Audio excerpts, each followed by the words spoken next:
Now, here's the next exercise.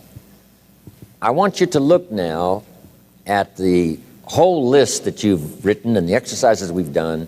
Now I want you to answer this question. What kind of person must I become to achieve all I want? And I'll give you time to write that down now. What kind of person must I become to achieve all I want?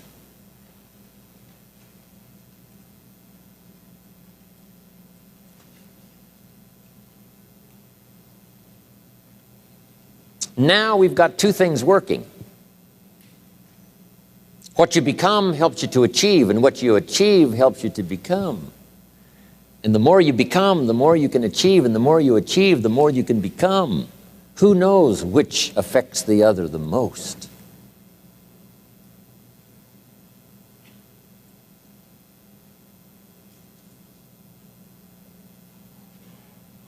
So now just write this exercise. Start with a few sentences. We won't have time for you to, take a lot of time, but just start with a few sentences. Your concept of the person you think you must become to achieve what you want. This is time for a little truth here. Maybe you need to become much wiser than you are at the moment. You need to become stronger. You need to have better health. Maybe you need a little coaching to really become the person I want to become. I'm going to have some coaching. Physical coaching, spiritual coaching, developing skills coaching. To be the influence you want to be, you got to build an incredible reputation. What kind of person must I be to attract all that I want in my life and the people that I want and the opportunities that I want? When you knock on the door and opportunity opens, you must stand there as a very attractive person, or you may not be invited in.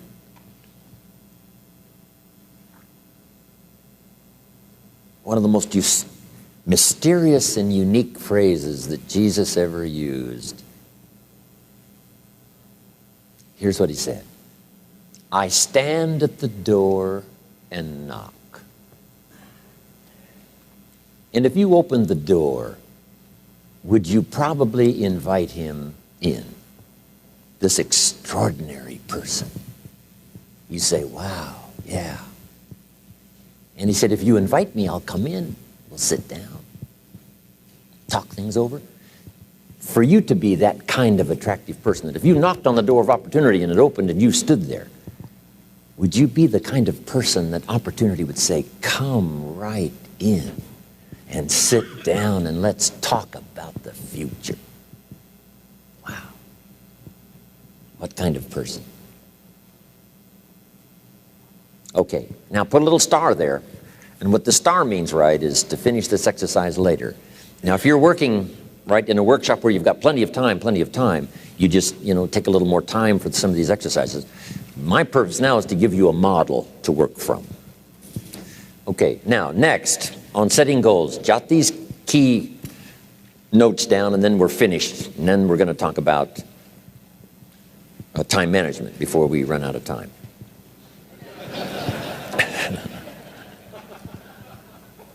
Guy says, I was going to cover procrastination today, but I've decided to put it off until tomorrow, right? Okay. Make these notes. The key is to put everything on your list. Now, the key is to take it out of your head and put it on paper.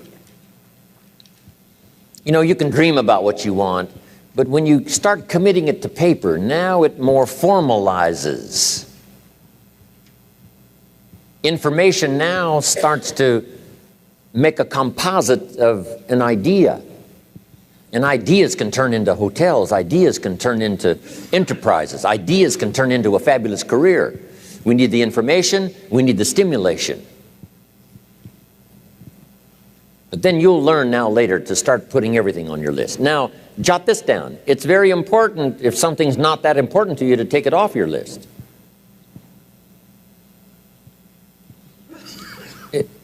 You don't have to accomplish this whole list. But if you had 100 items on your list and you accomplished 80, who cares about the other 20?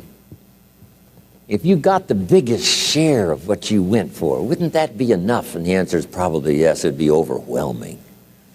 Okay. So you can rearrange this list. You can change it. You can tear it up and start over. You can say, oh, you know, last year I thought this was so important. That's not important to me anymore. The things I've learned in the last 12 months, I've changed my whole goal list. I thought this was so it. Okay, now here's the next note, and we're wrapping it up now. Here it is. There's two great words of antiquity everybody should learn. Here they are. One's positive and one's negative. And we studied a bit about that yesterday. Positive, negative. Here's the positive word from antiquity. Behold. That's the positive word. Behold the possibilities. Behold the opportunity. Behold the future and give it design. Behold and look at the chances you've got. Behold, spring has come. Behold, the day has arrived. And the sun is shining and the shadows are fleeing away. Behold, the next person you can meet might be your friend for life. Behold, the next person might be a colleague forever. Behold, that's the positive word, behold. Now, here's the negative word. Beware.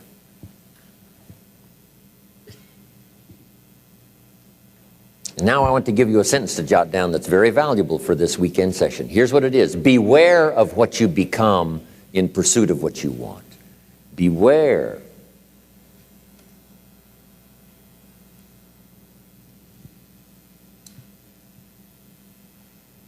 All of our lives we have to deal with behold and beware. When a kid goes to school, it's behold the opportunity and beware the dangers. Behold and beware.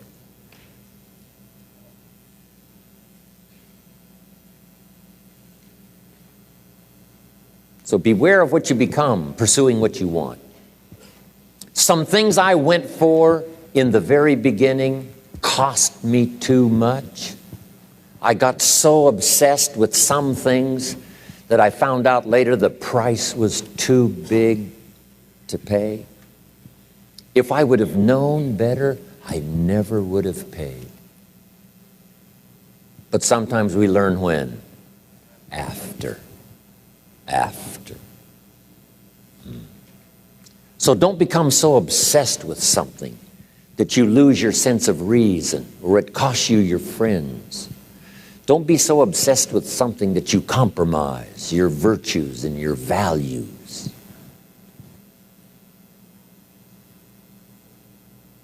The story says Judas got the money. You say, well, that's a success story. No. It's true, 30 pieces of silver was a sizable sum of money, but it was not a success story. His name was Judas. Doesn't that ring a bell? It makes all the difference in the world. Judas got the money. Here's something interesting about the story of Judas.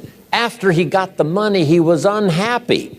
Someone says, well, if you had a fortune in your hand, why would you be unhappy? And here's the key. He was not unhappy with the money. He was unhappy with himself. Here's a key phrase. The greatest source of unhappiness is self-unhappiness. It's not from outside the things that make us unhappy. The greatest devastating unhappiness is to be unhappy with yourself. Now, a mild form of unhappiness is constructive. The desperate form of unhappiness is destructive. It's like worry. We should all worry a little, but not let it destroy our lives. If you're in New York about to step off the curb in downtown Manhattan and the yellow taxi's coming, best you worry enough to get your feet back up on the curb lest you get yourself wiped out. So it's called caution, but not undue caution. It's called fear and worry, but not the worry that kills you, not the worry that destroys you. It's like hate. You don't need to hate your job.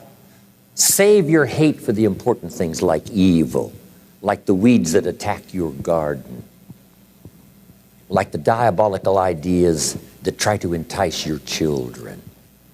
Right? You don't need to hate everything. I hate this, I hate that. That's the misuse of your hate. Save it. for the things we really must hate. But this is so important now to beware. Judas was so unhappy, he tried to take the money back. They said, heck with you, we got what we wanted, you got what you wanted, out. They threw him out with his money. Now he becomes so desperate, he goes out and hangs himself for what he did. He became a traitor. So that's the caution now. If Judas could speak back to us in any kind of clear language, here's what he might say: beware of what you become in pursuit of what you want. Don't sell out. It's not worth it. Okay. And now here's the last note. If you'll start this glorious journey of being meticulous, deliberate, and hardworking about setting your goals for the day, setting your goals for the month and the year, setting your goals for your family and yourself and your business and your colleagues, start thinking forward. Here's what you will become: a major contributor, not only to yourself, but a major contributor to others. And that's exactly what you want. Here's another little subject before we quit this now and start on time management. But I am running out of time. I just mentioned it a little earlier before we started this class. Jot this down on personal development. This is especially for married people that have children. If you're married and you have children, I got some great advice for you. Here's the best I can give you. I'm not a counselor, but this is great stuff. Here's number one. If the parents are okay, the kids are okay. Chances are high, odds are high. If the parents are okay, the kids are okay. Your own self-development is the best contribution you can give to your children. Not self-sacrifice, self-development and contribution. Self-sacrifice usually earns contempt.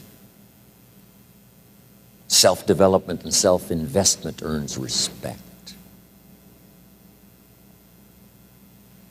I used to use the old phrase, I'll take care of you, you take care of me. I found out how short-ended that was. I changed it, and Bob Cummings, the old movie star, helped me to change it. Here it is: I'll take care of me for you if you'll take care of you for me. The best contribution I can make to you, if you're my friend, is my personal development. What if I become 10 times wiser, 10 times stronger, 10 times better, 10 times more unique? Think of what that will do for our friendship. If the parents multiply their own personal value by 2, by 3, by 5, by 10, what would that do for their children? Wow. If the parents are happy, I'm telling you, the kids will be happy. If the parents engage in unique lifestyle, don't miss anything. Drink deep of the cup of whatever's available.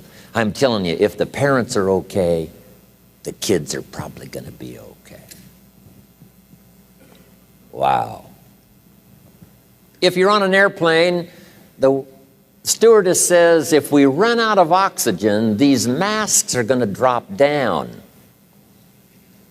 And then she says, make sure you take care of your children first.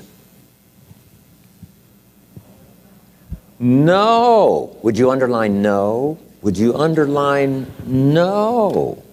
No. Have you got that? You should take care of your children first. No. That's key. It says, put your mask on first. You take care of yourself first. Then you assist your children. And I just mentioned that would be a good title of a book, wouldn't it? For parents, put your mask on first. Isn't this good information? I couldn't wait to get here today to hear what I've got to say. I mean, this is good stuff.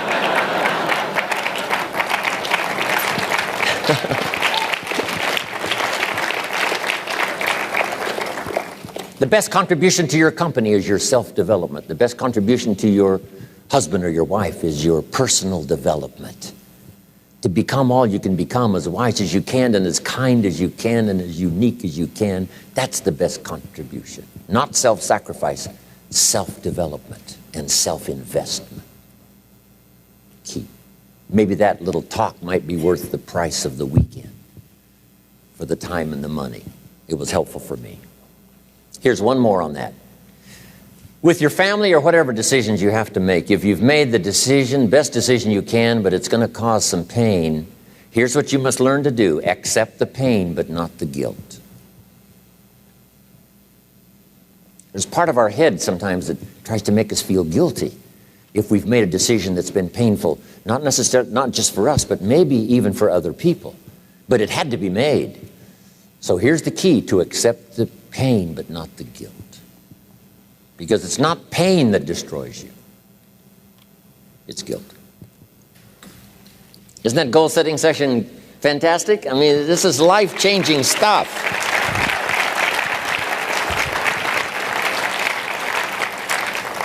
Now, one of the reasons why I came to Dallas now to do this goals workshop is because I had the vision of all of you out teaching this goals workshop.